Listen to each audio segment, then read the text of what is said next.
Hey, Steven, we got to figure out an intro to the podcast. That works.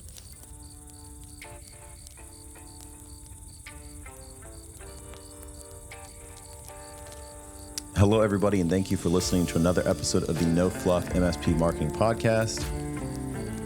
Today's going to be a bit of a marathon, so let's all just mentally prepare for this. I'm doing it myself right now. This is going to be a long one, but I think it's an important discussion.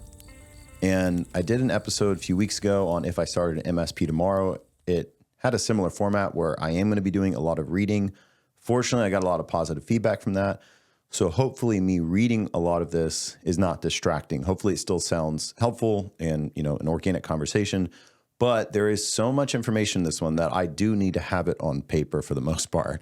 So I will do my best to make sure I'm looking into the camera, to make sure I'm engaging you. But at the end of the day, we have a lot of information to cover. I sure hope this is helpful because I definitely have put some time into it. If not, that's cool too. I won't spend much more time on the subject. But if it is helpful and it's like, hey, let's dig deeper, we can absolutely create more collateral around this and dig deeper. So please, just like the last episode on if I started MSP tomorrow, give me feedback so I can know if I'm heading in the right direction. So today we're talking about raising prices. And I hope this episode provides a more actionable take on the classic discussion of raise your prices. I get it. We get it. We should raise our prices. Cool. Awesome. We should do that. So how? That's the part that I think is often missed. Everyone just says, raise prices. It's like, cool. But as an MSP, how do we do that? And today I'm going to cover exactly how we did it at Alltech Services. So that's what we're going to do. And prefacing this may not be the best route. This is what we did and it worked for us. So let's keep that in mind as we go through this.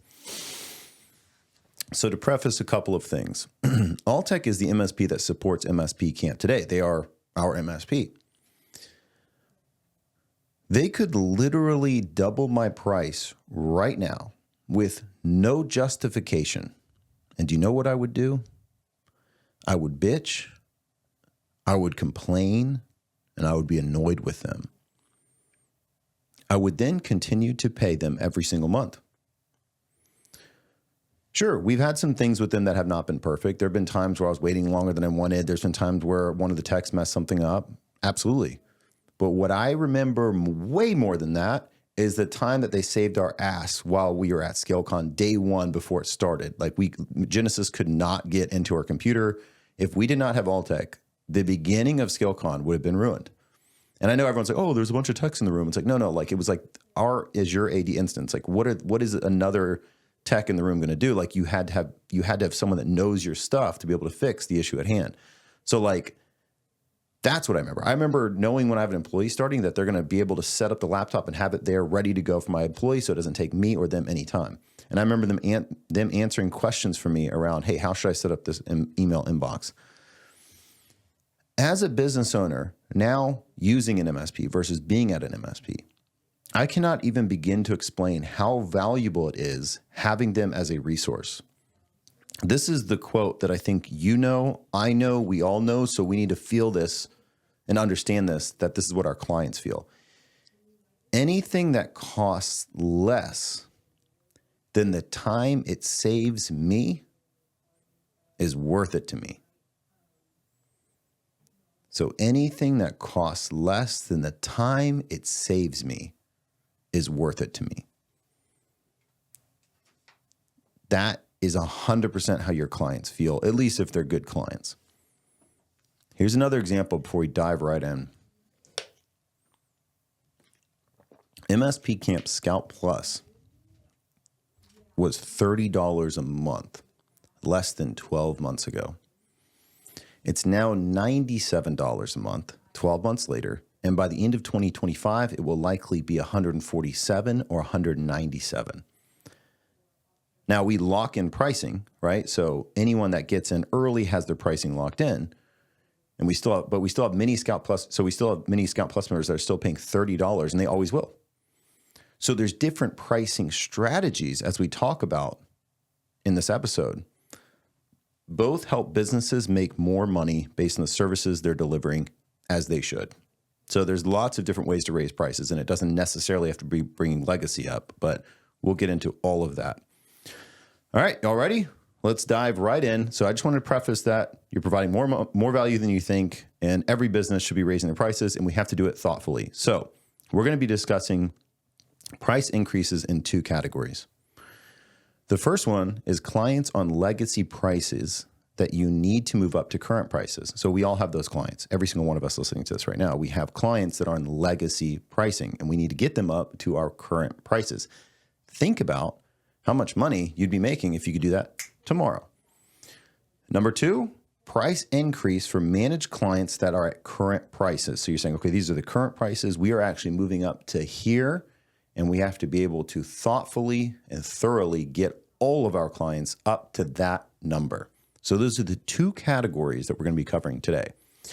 I almost included break fix to monitoring and monitoring to managed service price increases, but those really need to be their own episodes, which I'm currently working on. All right, so let's get right into it. Clients on legacy prices that you need to move up to current pricing.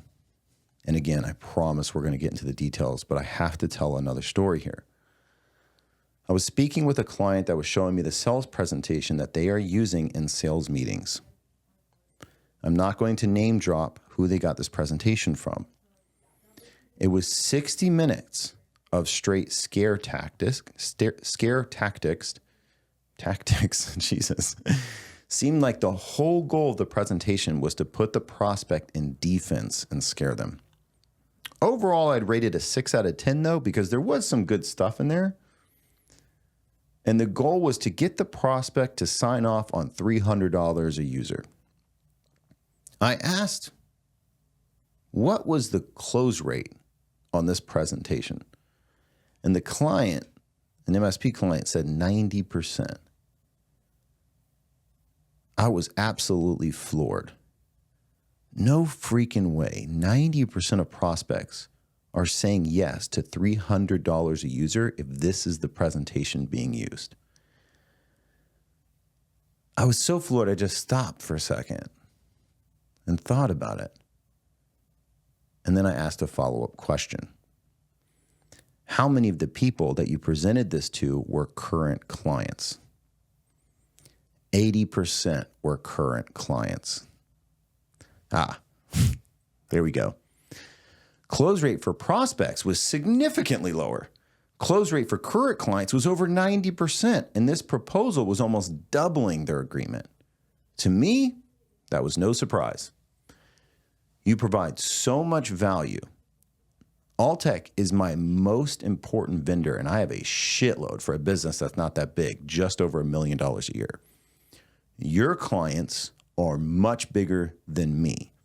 So we can see out of this example that, of course, the close rate for current clients is way higher than prospects. It wasn't even a good presentation, but it just goes to show that it's easier than you think to get way more out of your clients than you think, because they like you, they know you, they trust you. I know there was that thing with Sally in accounting, and I know there's this ongoing issue that the client complains about and doesn't like, but they understand that moving to another IT company when 95% of what you do is amazing is too much of a lift and too much of an opportunity cost, that whatever the new price is, as long as it's not outrageous, they're usually going to say yes. So this is exactly what I would recommend, and I'm going to show you the exact email we did and process we did. So that all of that to say, this is why moving legacy clients up is low-hanging fruit, and this is exactly how I'd recommend you do it. Stay efficient. Don't make it a giant campaign. Again, this is low-hanging fruit. Let's add MRR without stressing about it. If you have 40 clients, you don't want to spend 80 to 160 hours going through this process. You want it to be about 20, maybe 40 hours max. Make it seem like you have no choice and that this was a very hard decision. Do not try to spin it as a positive unless you are truly adding new services to their agreement, in which case this conversation gets even easier, but that will be on point 2, like section 2, where it's upgrading managed services clients to a new price. This is section 1, which is getting legacy up to current prices. Tell them exactly what they're paying and how much more they will be paying. Call first to schedule a short Teams meeting to review. If they don't answer, after one attempt, just send the email. Offer to schedule a meeting in the email to discuss. So at the end of the email, say, hey, if you want to discuss, please, reach out to your account manager or to me.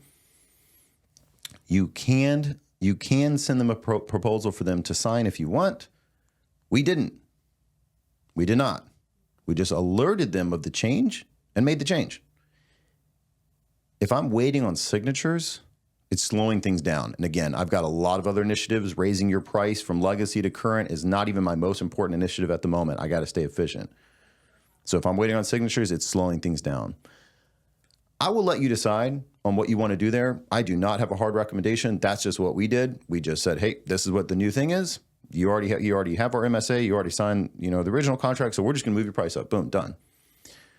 All right. So here is a recap. Here's the exact email that added $8,000 in MRR with 0 client churn and only 2 of the clients with minor pushback. So real life example. This is not like theoretical. This is not like, maybe try and just raise your prices. This is like, hey, this is what we did. Maybe try and tailor it.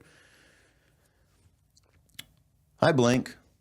To continue to improve our customers' business operations and grow our team here at Alltech Services, we will be increasing our per device pricing for all customers. We do not take this decision lightly and want to outline exactly why this update is needed. Alltech Services has made some major positive changes for all our customers over the last few years. A few notable initiatives that we've taken on without ever increasing the per-seat pricing of our service include 1. Creating a dedicated cybersecurity division headed by fill in the blank. This team's entire focus is keeping our customers on the forefront of cybersecurity and to keep your business protected. We are part of a small segment of IT companies that have this as a dedicated role. 2. Having a full-time in-house senior network engineer monitoring, managing, and testing your data backups. We take protecting your data very seriously, and this is a testament of that commitment. 3, purchasing new ongoing tools that help us to proactively support your network, keep your business better protected, and allow us to troubleshoot problems quicker. While many of these have been a significant investment, we know it's the best way to keep our service and your experience top tier. We significantly improved response and resolution time by increasing our staff and help desk team, while ensuring we continue to provide salaries higher than the industry average. 5, conduct highly advanced penetration testing on our own systems by third-party ethical hackers to ensure our network is unhackable. All of these changes have provided a significant benefit to Alltech Services, as well as our customers. So just a point there. We are being honest. It's like, this has been really good for us. It's also been good for you. It's not all about everything we're doing for you guys. We need to be transparent here. Like, this has been really great for us, right? Through these changes, we have never enacted a per seat server price increase over time. As our per device price and costs have gone up, many of our customers have been grandfathered in legacy. As of date, we'll be increasing the per managed device investment from X to X, the per managed server from X to X, and the per managed virtual servers from X to X. You currently have X managed computers, X managed servers, and X managed virtual servers, bringing your new total monthly agreement to blank. We appreciate you for being a longtime client. We have done our best to push off any increase as long as we could. I hope you understand the necessity to make the change, and I'm happy to answer any questions at all. Thank you, blank. And that's it. That email added $8,000 in MRR in a month. But there's a couple things we need to pinpoint as we read this and before we move to the next section. You do need true justifications to list out here and have at least 4. I mean, okay, you don't need that, but it just makes the whole thing easier. If you can truly pinpoint 4 things since a legacy customer has been on, which sometimes 5, 6, 7 years, like how much has your business truly improved over those 5, 6, 7 years, and itemize those things in the email and make sure that the client's going to care about it. Don't talk about how you've invested in Autotask or Blackpoint or any like specific tools, but you can say tools to make us respond better to you, right? things that your client would say, yeah, that makes sense, but also not are so definitely, okay, sorry. So you need to have at least 4 justifications, and it needs to be things that your clients would say, yeah, that makes sense, but don't say our costs have gone up on X. They don't care much about that investment. You know, they don't care as much about how much your costs have gone up. Their costs have gone up too. What they care about is, what are these things doing to make you serve us better? And even though they may not directly feel those things, to have the peace of mind that you're doing these additional things for them since they've started at that legacy price, it actually does mean a lot. But it can't just be, our costs have gone up. I know I went kind of hard on that point, but I hope that makes sense. Here's the other thing. Like if you rewind and re-listen to that email, by the way this email reads, they're mentally preparing for the worst, since it's pretty overwhelming how many changes have taken place for them.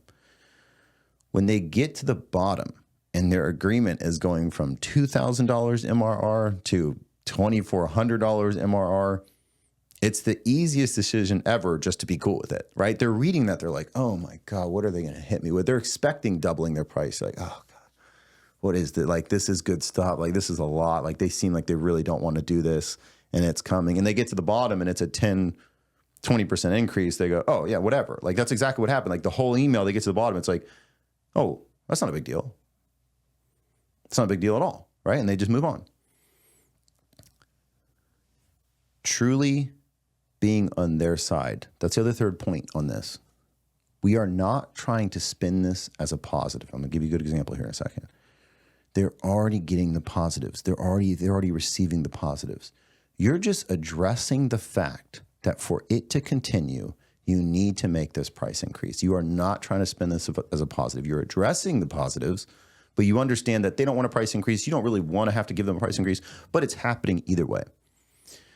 There is nothing more annoying, and I think anybody listening to this can understand this. There's nothing more annoying than emails that make it seem like a positive when it's clearly not. I used to do this meal prep, and they would ship me my meals all ready to go. It was amazing. 1 month, they did have to start charging more for the people they were shipping the food to. Again, very reasonable. I'm surprised they weren't already doing that. But because the way they positioned it, I canceled my account.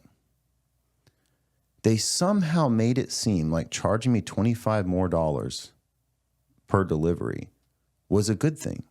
They literally wrote a whole email making it about a positive. And it's like, no. This is a benefit I'm already receiving. The only thing changing here is that you're trying to spin this as a positive that you're charging me more. If you would have positioned it and been realistic with me and rational with me and saying, hey, this, because of, changes that are being made, like blah, blah, blah, like, we are going to have to go up $25. I understand, you may not be expecting this and may not want this, but it's an inevitability of being able to operate at the same level you're used to. Then I would have kept my account because it's like, yeah, totally, dude, I get it. But literally put such a bad taste in my mouth that I'm like, I'm just going to go with a local company. That was such an idiot thing to do. Here's another example. I'm not talking shit on any specific vendor. I am going to name drop here. But this is an amazing vendor, right? But this was a bad take. PAX 8. They sent out an email about including the credit card processing fees, right? Like, it's no longer going to be included. Like, they're going to make the MSP pay that 3% if the MSP is using credit cards. And what happens? The MSPs are going to lose those credit card points that they've been getting by, paying through that or whatever. The reality is, as MSPs, we do the same shit for the most part. I mean, if not, you should be, right? Like, you're not going to eat 3% for your clients every month if they're paying with card, are you? I mean, if you are, let's change that immediately. But so, like, we should understand why PAX 8 is doing that. Like, it's a very reasonable thing to do. The thing that shot them in the foot, from my perspective, more than anything, is trying to spin it as a positive. The only thing we're doing by trying to spin it as a positive is making us look like jackasses. So I think that's why there was such an uproar around that. Because when I read the email, I was like, how could this possibly be perceived as you are helping? Just be realistic and be rational and talk to the customer like you would talk to a customer in person. Imagine if you showed up at a meeting and you're sitting across from somebody and you deliver this price increase, or you deliver this 3%, and you are trying to talk to them like it's a positive. What are they going to do? They're going to call you on your shit. But because it's an email, we think we can get away with it? That's what I'm saying. That is what we have to avoid. So I hope those two examples explained why. All right. I hope that was helpful. That whole section was how do we get legacy clients up to existing prices. It is way easier than you think. And I hope this gave you some really actionable, specific ways to do that. That email is on MSP Camp if you're an MSP Camp member. If you're not an MSP Camp member, again, just rewind it, listen to it. It's all there. You know, if you guys want more collateral around this, please let me know. Go ahead and start this process. Like, go ahead today and you'll be in a much better spot. Even if you do lose clients, which you won't, you will not. You'll be managing less endpoints and making more money. So even in a worst case where, oh shit, I did lose 2 customers. Well, now you're instantly more profitable because you're supporting less, you're making more money. So it's all good. Now, the second primary, okay. All right, let's move into, all right. So that kind of wraps up section 1. That was the easier section, right? So the second category that we are about to move into is price increase for managed clients that are at current prices.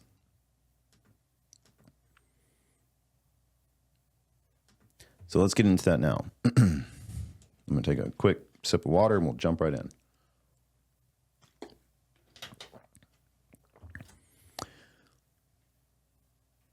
While this one is a little bit trickier and you do have to be more thoughtful, it's still low-hanging fruit for MRR compared to going to get a new customer. So let's all just agree with that real quick and get us in the right mindset as we move forward. In this scenario, you have 30 clients that are paying $75 a user and you need to get them up to $120 a user. The client will see a price increase of about 37%. No small feat. If you had a vendor that was trying to increase your price by 37%, you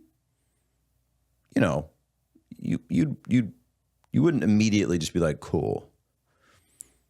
We're operating off of this number in case you want a large jump.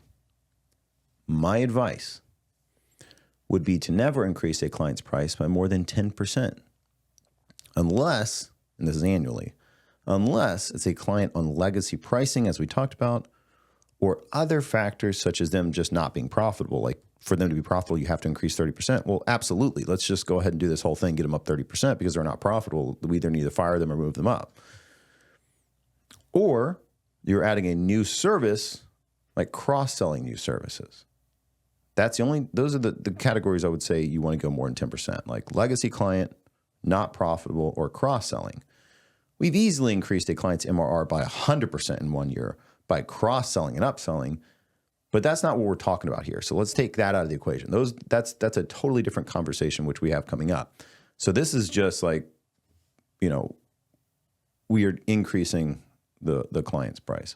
We are not cross-selling them one service that is $5 user per month to add that service type thing. All right, let's get started. If it's 10% or less, you can literally just follow the same process as above and make some minor adjustments to the email and you're good to go. That was it. Easy, right? So if it's less than 10%, like don't stress about it. Boom, done. All right. Now let's assume we're trying to get 37% increase from every single client. That's a little more of a lift. We need to treat this as if you're presenting to a new client, not raising the price of your existing customer. So we need to treat this as if it's a prospect. It just happens to be a prospect that's going to close at an extremely, extremely high conversion rate. This is generally the process we are going to follow. Again, take all of this as suggestions and recommendations. You can make tweaks to it as necessary, but this is just what we did and how we'd recommend it. Identify what additional value you're bringing to the relationship. Yes, you can just raise prices by 37% without bringing anything to the table, but there will be more back and forth and headache than when you add more value And then when you add more value down the road, it's going to be harder to make the jump. So you do need to bring something to the table. This is not cross-selling on this thing. This is saying, hey, this is now included in why your price is going up. MDR is a great one. If you can explain this one well, people eat that shit up, as they should, because it's awesome. I've been able to increase a lot of agreements with MDR as the main talking point. Cybersecurity awareness training for all users. They go, oh, all my users get this? Yeah, if you use something like PreSecure now, it's $35 per month per client, like not per user, per client. Easy as hell to add that in. Password managers for all users, easy as hell to add that in. Microsoft Copilot rollout for managers, maybe with training, right? A true efficiency rollout. Rolling out Intune and the benefits of autopilot on computer setup fees and reducing the time of a computer being installed, right? A true efficiency add-on. So you can, these are just some examples. You can really find a nice, benefits list of things that are coming to this client and why we're getting them up X amount. Outline what they are currently getting and what the new value will be that they're receiving. Make sure this looks good. Come up with your ideas and send to a designer, send to MSP Camp, whatever. Have it be beautiful. The content you use to sell is important, so don't skimp here. Seriously, the number of times I've seen a shitty Word document trying to get an extra $3,000 in monthly recurring revenue a month, it's like, put the extra effort in. That's a lot of money. It could be a good, better, best, and you're showing them that the plan they're on is good, but you have to get them to best due to the changing cybersecurity landscape, the new tools that have proven to have massive positive impact on clients' businesses that were early adopters. It would be a disservice to have your clients less productive and less secure as the clients you've already moved to this new or existing plan. I know that was a lot. I'm going to give a narrative here in a second. You might want to go back on that. But anyway, you can create an actual PowerPoint presentation if you want to be an overachiever. That will help make it easier, but it will also take a lot more time that may or may not be needed. Again, it's a current client. We're just moving the prices up. The chances of them leaving are already very slim. We may not need to bring a PowerPoint presentation to the table. But if there's enough interest in this, I can build a template on MSP Camp. Just let me know. Okay, moment of truth. You do need to schedule a meeting with every client for this. We couldn't dedicate much time to the previous example because it was such an easy sell, but this is not. You need to get in front of that client, preferably in person at their office or your office. Show that you are putting in the effort. Don't skip this. Don't schedule a bunch of Teams meetings, and don't just send an email if we're jumping more than 10%. And it's not a legacy client. Now we're at the meeting.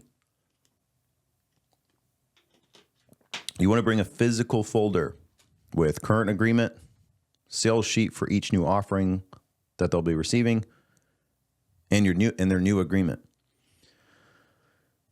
Begin the conversation with rapport building. I wouldn't recommend just getting right into the price discussion. And then pivot into the conversation. I would say something along these lines, and this is typically how I would position it. As you already know, technology and cybersecurity is changing rapidly. Over the last 12 months, we've invested literally hundreds of hours and tens of thousands of dollars on the best cybersecurity and productivity services for our clients, which is true for almost all MSPs. Today, we're going to discuss these changes in more detail. For those clients that were early adopters, we've seen a massive benefit in their cybersecurity posture and direct efficiency as a company. At this point, we're more than confident in these recommendations in protecting and improving operations for our clients. Your organization specifically has a ton of opportunity for improvement that we need to address. So that way they understand what's about to happen, right? And you're saying it in a way that's saying we don't want you left out, and also this is something that has to happen. As you go through this process, understand two things. One, it is going to be a discussion. And two, do not get defensive. Do not get defensive. Understand that they don't understand. We need to understand that they don't understand. They don't get it. Your job is to be the CIO of their company explaining why we must invest in these things and that it's okay that the MSP needs you to invest more with them. Never, and I mean never, start getting defensive. It makes you look desperate. Just confidently over-explain the value each component will have on their business. No matter how they react, just understand that there is no budging on these implementations.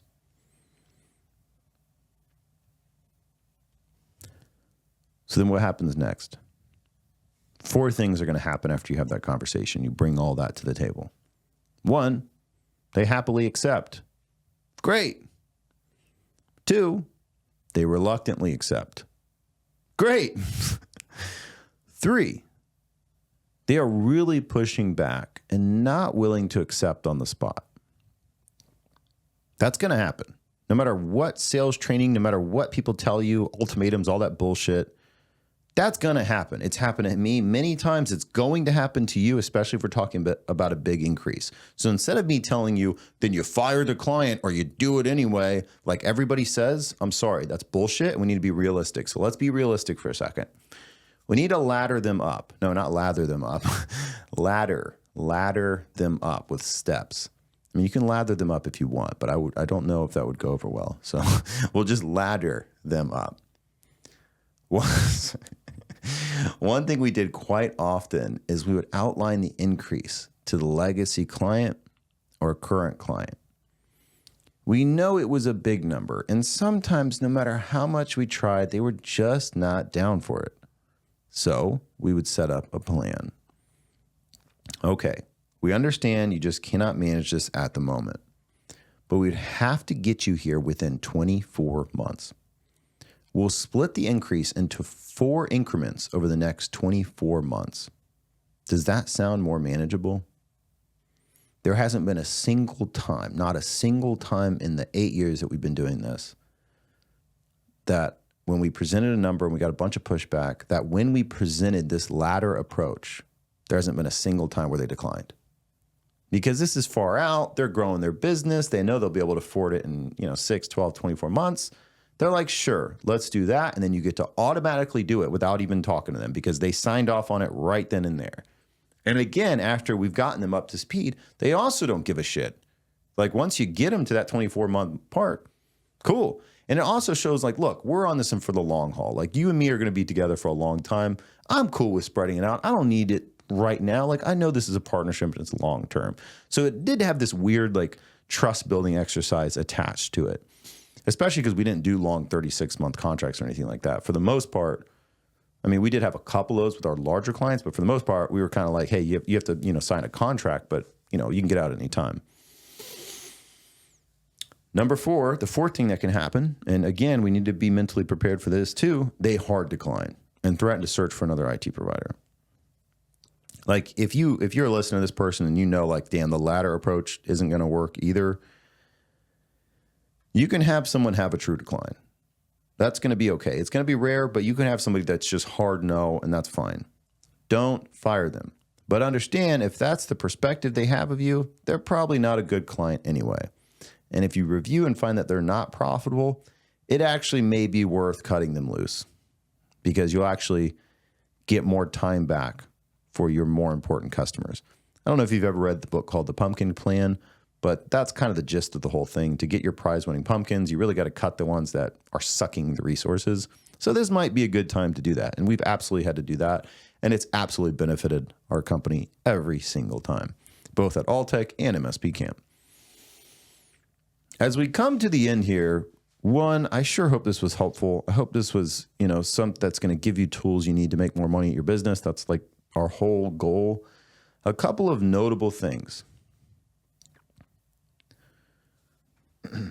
Most people, most users, most of your clients are going to say it's too expensive.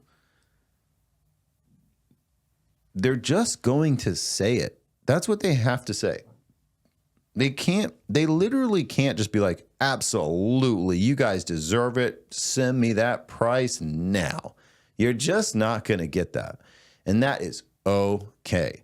I know I use a lot of examples, but it's just to help drive the point home. Here's an example recently of a vendor that I dealt with. I needed their tool. Their tool was $400 a month. I was 100% okay with paying $400 a month. I'm a growing business. It's a tool that's going to help my business. No problem. I will pay $400. But do you know what I said? This is a lot of money. This is a lot of money. You know, we're a small business. You know, $400 a month means a lot. I did see last year that I think somebody else that I know was paying about $200 for this. Was that a promo? Have you guys raised your prices since then? You know what? How was that a thing, right? Within 24 hours, I had a new contract that was $200 a month. I 100% was okay with paying $400. It is my job as the CEO of the company to get everything as reasonable as possible. And plus, it was a SaaS product. Like, I understood that, like, you're going to make a bunch of margin either way. I'm not trying to, like, if it's a small business, I'm not trying to make them not make more money, but I'm going to absolutely try and negotiate. Like, that is part of my job, and that is part of your client's job, whether we like it or not. So when you hear that, just understand they're going to do that, and they have to do that. And you can absolutely be a little more firm to say, yeah, this is what it is. It's only after you continue to get like true vibes from them that like this is actually a real issue right now that we can move to the latter. But do not, the minute you get pushback, move to the latter. You really want to stand your ground to where when they truly need your help and you offer the latter, it is a hand up. It is there. You are giving them something, and now they appreciate you for that. So the other thing, they can absolutely set up a plan. You do absolutely have to have things if you're going to do a big increase, 37% and up, 20% and up. You do have to implement things that could actually make their employees more efficient or secure their business. Those are the two things they care a lot about. So you do need to show that, hey, your business is more secure, or two, your employees are actually going to get a benefit for this, like Copilot for your managers. Like, this is actually going to have a meaningful impact on your business. Like, the more you can iron out those two things in this conversation, the easier this whole conversation is going to be. And that is it. Those are the two primary ways you're going to run into how to increase prices for your MSP. If you take this approach, it is the approach of an MSP that was doing this for many years and it worked wonderfully for us. So this is a wonderful starting place. You may already have a better way of doing it, and this, may not be that helpful. But if you are struggling with how to do it, I sure hope that this gave you some good tools to do that. If you take this approach, you'll be able to consistently raise prices with your clients and seriously minimize churn. Well, I know that was a marathon. I know that was a lot, but I'm proud of you for sticking around the whole time, because that means that you were truly on board with this discussion. It means you truly got something out of it.